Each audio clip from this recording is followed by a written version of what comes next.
What's up, Comic Book Nation? BD here at San Diego Comic-Con, and we have a loaded studio in the suite right now. We have almost the entire cast of Fear the Walking Dead. You guys just debuted the season. Yeah, let's, a round of applause, clapping for themselves. It's great. It was a good setup. I was like, oh yeah, I'm on it. Somebody gets me. But you just debuted the Season 3B trailer. There's all sorts of new threats, new conflicts going on internally at Broke Jaw Ranch. But I want your perspective on the trailer. What did you guys think of it? It was badass. Yeah, it was awesome. Song. That was like, did you guys rehearse that? That was unanimous. That's pretty impressive. But you guys are a cast. Some of you have been here since the beginning. Some of you are newcomers. Sam, Daniel, you guys just joined.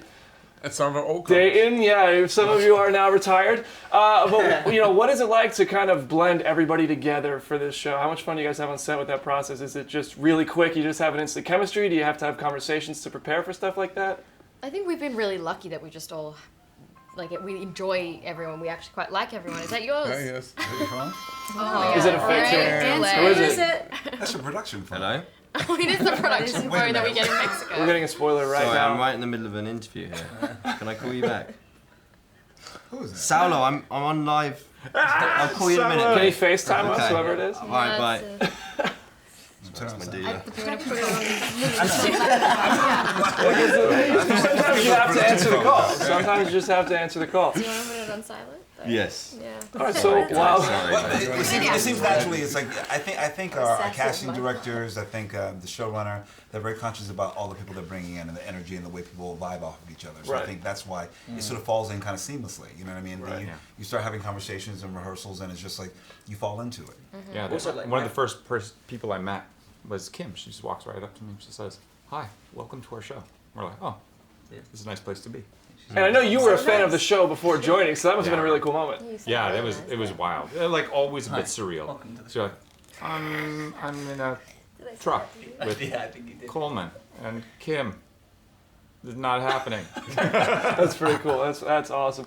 It seems like you are going to be at the forefront of some of the conflict going forward. What do you think? I mean, With a cool hat. I just saw that hat. I never saw that hat before. I saw that hat. I was Indiana like, that Jones, is man. awesome. Yeah, Indiana I Jones. was like, oh, It's it's gonna be so missing sad. fours. Right, You're is that wearing hat the like- hat. I'm wearing that hat. Wow, we're really enthusiastic about hats on this show, aren't we? That hat is hot. No, he looked amazing. Well, after the mid-season finale, which was like a tour de force, I was wondering, like, where does this go? But actually, each episode ratcheted up the tension. let's just say the word gets out that Nick and Madison were behind old Jeremiah's demise. Yeah. What do the Auto Bros think of that? They better be pissed off. Yeah, I mean, like, You it's know? relieving, to be honest, not having Dayton on set mostly, so, like, we all celebrated for a little while.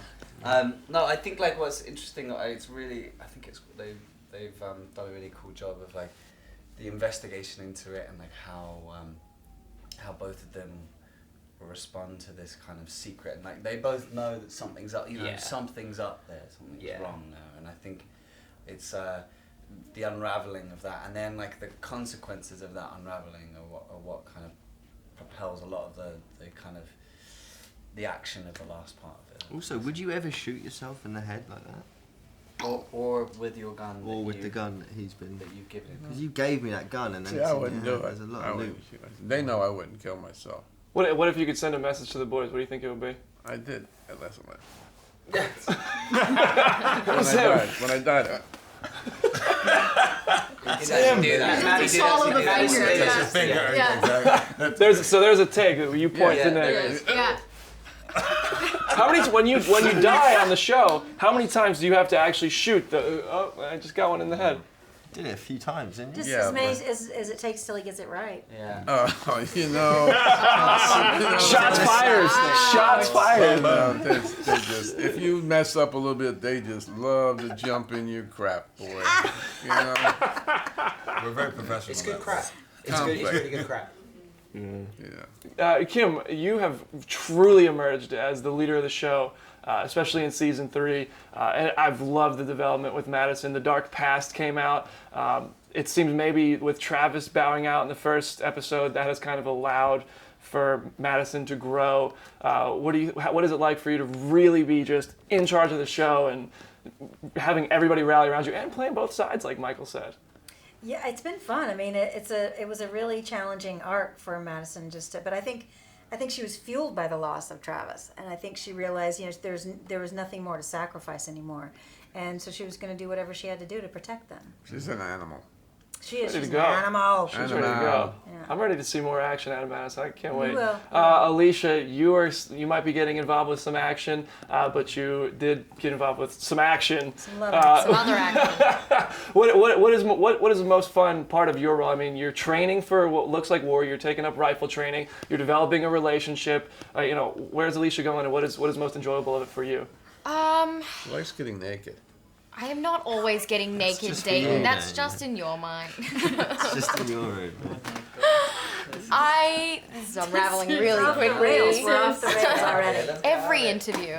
I think, Alicia's trying to find some sort of stability, and that comes with assimilating to the ranch and, developing a kind of alliance with Jake and relationship of sorts. And Right. and of course, and that will inform what she's doing for the second half of the season, which is in turn a lot more manual sort of labor and work, which is really, really fun. We've done some really, really cool stunt stuff that is in the latter half of the season, which I can't really talk about, but there are some really great new places for the infected to be hiding that we haven't really explored before, so that's awesome. I'm excited. Now, before we wrap this up, I gotta know, what do you get, maybe not everybody, because there's a lot of you guys here, what are you most excited about? Whoever has the best answer, go. For the second half of season 3. Yeah, it's gonna. Go Mercedes. It's a darker, bloodier season. I feel like you should be excited to go talk to cosmonauts.